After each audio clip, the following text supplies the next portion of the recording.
Sekarang kita mencari faedah daripada ayat yang mulia. Alhamdulillah. Al-faidatul ula, tanda pelajaran. Faedah yang pertama dari sudut al-ilmiyah wa tarbawiyahnya. Wa laqad arsalna rusulan min qablik wa ja'alna lahum azwajan wa zurriyyah. Kami dah utuskan rasul-rasul dulu padamu, mereka telah berkahwin, ada isteri dan ada zuriat. Ayat ini fihi anna nikaha min sunnatil mursalin. Ayat ini menunjukkan perkahwin itu sunnah para rasul alaihi salatu wassalam. Dan ayat ini menggalakkan fi targhib fin nikah, menggalakkan supaya kamu berkahwin. Wa nahyun anit tabattul, larangan daripada duduk seorang tak menikah. Dia boleh menikah tapi tak mau kahwin, itu dilarang dalam syarak. Ada juga orang pertikaian, dia kata apalah orang perempuan ni tak nak kahwin. Jadi antara tu bila kita tanya dia, kenapa awak tak kahwin? Dia kata bukan tak saya kahwin, tak ada orang pindah, tak ada orang nak dia. Tak nak menyalahkan dia juga. Nah, ada setengah orang ni waktu muda tak nikah, tua dah baru kahwin, ada juga. Dia masalah ajal juga. Tapi yang salahnya, ada peluang, ada ruang, tak mau nikah. Itu yang tak betul. Dia panggil tabattul. Itu dilarang oleh Islam. Dilarang oleh Islam. Jadi nikah ni sunnatil mursalin, para rasul telah kahwin. Maka di sini kata ulama tadabbur, ustudilla ala tafdilin nikah. Ayat ini menjadi dalil bahawa berkahwin lebih baik daripada bersendirian untuk beribadat sunat. Aku tak saya kahwin, nak ibadat ya, nak puasa siang malam tahajud, nikah tak mau. Tak, nikah walaupun habis masa dengan isteri lebih afdal daripada tabattul, daripada at-takhalli li nawafilil ibadah. Sebab kalau dia duduk seorang dia ya, dia baik seorang dia. Tapi kalau dia kahwin, dia orang baik, dia soleh, isteri dia solihah, dia dapat melahirkan zuriat 5 orang, 10 orang lagi, anak-anak salihin wa salihat yang akan menyambung legasi perjuangan Islam ini, menegakkan Al-Quran dan Sunnah ini. Penting. Sebab itulah ada seorang Syekh ni nama dia Syekh Sulaiman Salumi rahimahullah. Dia ni salah seorang daripada guru yang duk menjawab soalan. Dia panggil mufti Masjidil Haram Mekah. Bila dia mari sini Kelantan, ana jumpa dengan dia, buat-buat, dia kata, berapa bilangnya orang Islam di Malaysia? Kita kata tak jauh dah beza Islam dengan bukan Islam, tak jauh. Khuf lazim, dia kata lazim ke apa saya? Mu kena kahwin. Kata aku ada bini dah. Berapa? Seorang. Nelak arba'. Pak, dia kata. Sebab kalau seorang boleh 5, anak 20, kita nak mengatasi bilangan orang-orang bukan Islam. Kata sedap tak Syekh ni. Nyawi motivasi kita tengah kita sini.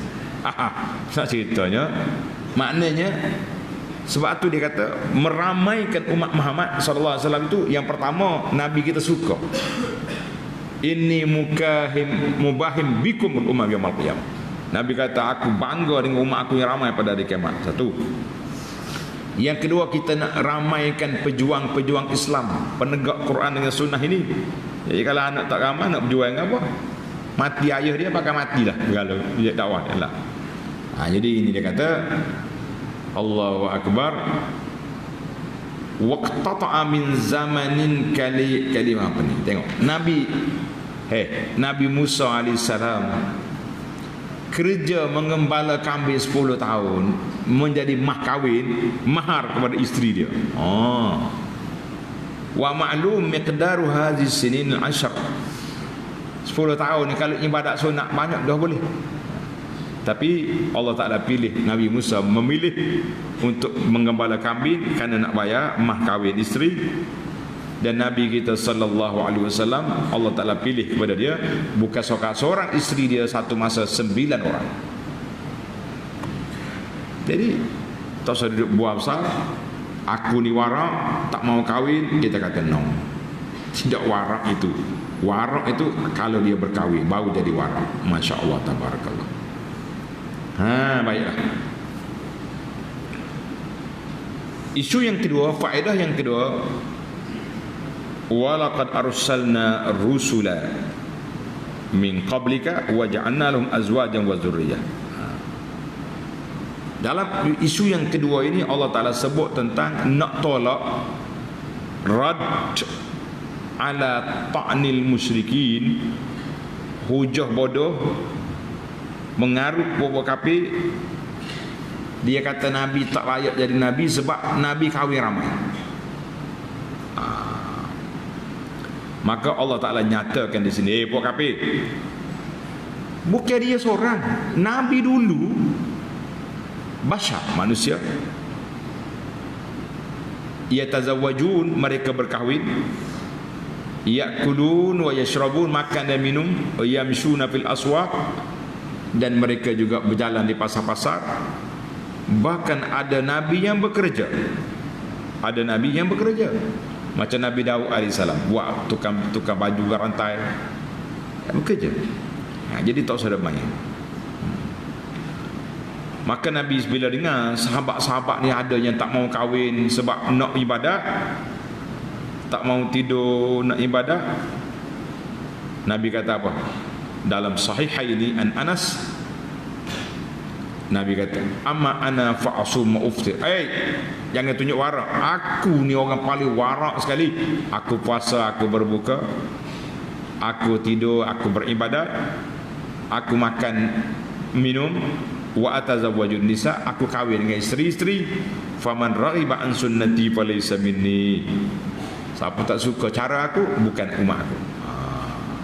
Itulah ya. Wallahu a'lam. Itu hadis ni dikata sahih. Baiklah.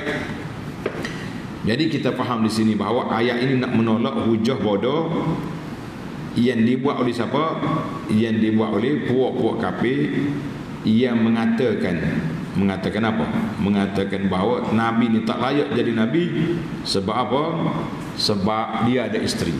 Kita kata lah. Baik. Faedah yang ketiga, likulli ajalin kitab. Ada lagi ni. Wa ma kana rasul ya'ti bi ayat. Rasul tak mampu bawa apa ni mukjizat kecuali dengan izin Allah. Ayat ni kita dah bincang dah dalam siri yang lepas-lepas.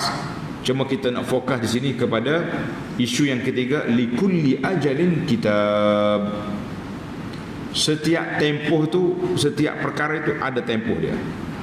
Tadi kita dah bincang dah tentang boleh bertukar tak boleh bertukar, cerita lain. Sekarang ni kita nak tahu likulli ajalin kitab.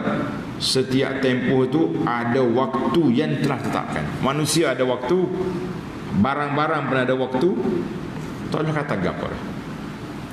Dia kata kalau kita beli handphone ke apa alat-alat gadget ni dah, kena penuh bateri dulu, lepas tu bateri yang akan konden. Dia konden juga ke mana pun, dia ada tempoh. Manusia pun boleh mati, takkanlah makhluk lain tak mati. Maka kita kata setiap benda tu ada tempoh. Fal ayatu ta'ti fi waqtiha li hikmatin. Maknanya tanda-tanda kuasa Allah Ta'ala Tuhan bagi. Ada orang mati muda, ada orang mati tua, tetapi setiap orang tu ada apa? Likulli waqtin. Setiap masa tu ada undang-undang, ada hukum yang Allah tetapkan. Macam kita puasa tadi. Di awal Islam 23 jam puasa. Kemudian Allah Ta'ala tukar jadi puasa kita hanya 14-15 jam. Alhamdulillah. Kan? Itu dia panggil. Yang penting bagi kitanya likulli ajalin kitab. Setiap tempoh tu ada masa. Syariat Musa, Taurat berakhir dengan datangnya Quran. Jadi tak boleh kata luar. Alhamdulillah. Cuma sedikit perbahasan tentang tulisan. Cuba hati tengok dalam Quran. Likulli ajalin kitab. Kaf, ta, alif, ba. Ada alif. Coba awak perhati tengok di ayat 39. Wa indahu ummul kitab, tak ada alif. Tengok di awal surah Baqarah. Alif lam mim. Zalikal kitabu la raiba fi. Ada alif tak? Ada alif tak ada alif? Tak ada. Dia tulis kataba, lepas tu dia letak cangik atas tu dah. Ini dia panggil ilmu rasam Usmani. Rasam Usmani yang kita kena belajar. Bukan salah tulis tu, bukan salah tulis. Kalau kata silap tulis kok, sekali ada alif sekali tak ada alif ni kenapa? Tak salah. Yang salahnya kita tak faham. Jangan menyalahkan orang, kata orang. Jadi dalam ayat ini alifuha mahzuf fil mushaf. Biasa ditulis tak ada alif. Kataba ya, kita baca kitab tapi tak ada alif. Kecuali ada 4 tempat. Dalam suratul Ra'di ayat 38, likulli ajalin kitab. Dalam suratul Hijri ayat 4, wa ma ahlakna min qaryatin illa walaha kitabun ma'lum. Suratul Kahfi 27, watlu ma uhiya ilaika min kitabi rabbik la mubaddila li kalimati. Dalam suratul Namli ayat 1, Tasin, tilka ayatul Quran wa kitabun mubin. Jadi kata orang ta'lilul isbat. Kenapa ada alif di tempat 4 tempat? Kenapa tidak ada alif? Jadi ada kata wallahu alam, mana perbahasan ni panjang. Sebuah kitab nama dia Unwanud Dalil. Ni ustaz-ustaz kita ni yang suka kaji Unwanud Dalil fi Rasmit Tanzil. Alhamdulillah, ana dengar kitab ni lama waktu ana belajar di Madinah lagi. Syekh Atiyah rahimahullah selalu dia sebut Unwanud Dalil fi Rasmit Tanzil. Dia kata kitab yang ada alif, ka, ta, alif, ba, kitabun, itu dia panggil kitab amali. Likulli ajalin kitab. Setiap tempoh tu ada tulisan dia. Tapi kalau kitab al-ulwi, kitab yang bertaraf tinggi, macam zalikal kitabu, tak ada alif. Itu kitab Quran.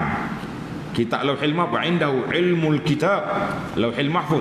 Maknanya benda-benda yang tinggi, maka dia tak ada tulisan, dia tak ada alif. Tapi kitab amali, likulli ajalin kitab. Macam ayat kita ni, itu dia panggil kitab amali, dia tulis dengan alif, kitabun. Wallahu a'lam. Ini analisa yang dibuat oleh para ulama dan kita sebut kepada pelajar supaya jangan duk kata pelik. Sekali ada alif, sekali tak ada alif. Itu dia panggil rasam Usmani. Dia ada ilmu dia, ada hikmah dia yang tersendiri, yang makin kita belajar, makin kita faham, makin kita cinta kepada ilmu Al-Quran, insya-Allah. Baiklah, kita pindah kepada yang keempat. Yamhullahu ma yasha'u wa yusbit. Allah Ta'ala hapuskan apa yang dia kehendak dan dikekalkan. Tadi kita dah bincang dalam panjang lebar di awal tadi, apa dia yang tak bertukar, yang tertulis di Ummul Kitab, di Lauhil Mahfuz, yang ini tak bertukar sama sekali. Yang bertukarnya yang bersifat perjalanan hidup kita ni tukar. Oleh kerana mu baik, maka umur dia panjang. Kamu khidmat pada mak ayah, umur kamu bertambah. Jadi kita kata, sebab itulah ada ulama kata, Ibnu Umar kata, yamhullahu ma yasha' wa yusbitu illa as-sa'adata wasyaqawah wal maut. Jadi benda boleh bertukar kecuali kebahagiaan, kecelakaan dan mati di akhir hayat kita. Tak tahu apa nak jadi. Mati husnul khatimah, itu cita-cita kita, atau mati sebaliknya, na'udzubillah, mati dalam keadaan sa'adah, bahagia, itu harapan kita, ataupun mati dalam keadaan celaka, na'udzubillah, kita minta berlindung dengan Allah Azza wa Jalla. Tadi kita dah sebut beberapa perkara yang tidak berlaku tadi. Dia kata al-mahwu isbat waridun biha wa aslul kitab la yataghayyar. Lauhul Mahfuz tak berubah, Jadi ada ulama kata hak tak berubahnya bahagia, celaka, kejadian, akhlak, rezeki dan mati. Yani 6 perkara wallahu alam tidak berubah. Kita kata Allahumma khtim lana bi husnil khatimah. Kita minta Allah Taala akhirkan hidup kita dengan pengakhiran yang baik. Amin ya rabbal alamin. Baiklah. Yang kelima, yang terakhir, fa innama 'alaikal balagh wa 'alaina hisab. Kerja Nabi menyampaikan, kata ulama, kerja Nabi hidayatul irsyad wad dilalah, menyampaikan, membimbing, mengajak, itu kerja Nabi. Amma hidayatul taufiq, itu kuasa Allah Azza wa Jalla. Dah kita dah bincang panjang dah tajuk ni, jadi tak perlu diulang-ulang banyak kali. Kita mengatakan bahawa para jemaah sekalian, para pendakwah mesti menjalankan tugas. Di mana ada ruang, di mana ada peluang, sampaikan. Alhamdulillah. Orang terima, alhamdulillah. Orang tak terima, alhamdulillah kita dah sampaikan. Jadi alhamdulillah para jemaah sekalian, Allah SWT anugerahkan kepada pendakwah-pendakwah Islam yang mengajak orang kepada kita dengan sunnah ini perlu pada kesabaran. Macam-macam orang attack, macam-macam orang tuduh, kita kata biarlah tuduhan itu. Tuan-tuan yang ada akal, ada otak, boleh timbang, timbanglah dengan tuduhan, timbang dengan apa yang kita belajar, yang kita kenal. Takkanlah asal orang kata kita terima belaka. Tak, kita terima setelah kita teliti, setelah kita kaji betul ke tuduhan orang ini, yang mana betul perjalanan hidup kita pada Allah berdasarkan Quran dengan sunnah, ataupun nak ambil daripada falsafah sana sini. Kita mengatakan Allah Ta'ala lah yang pilih, Allah Ta'ala beri kepada kita yang terbaik, insya-Allah. Baiklah para jemaah sekalian,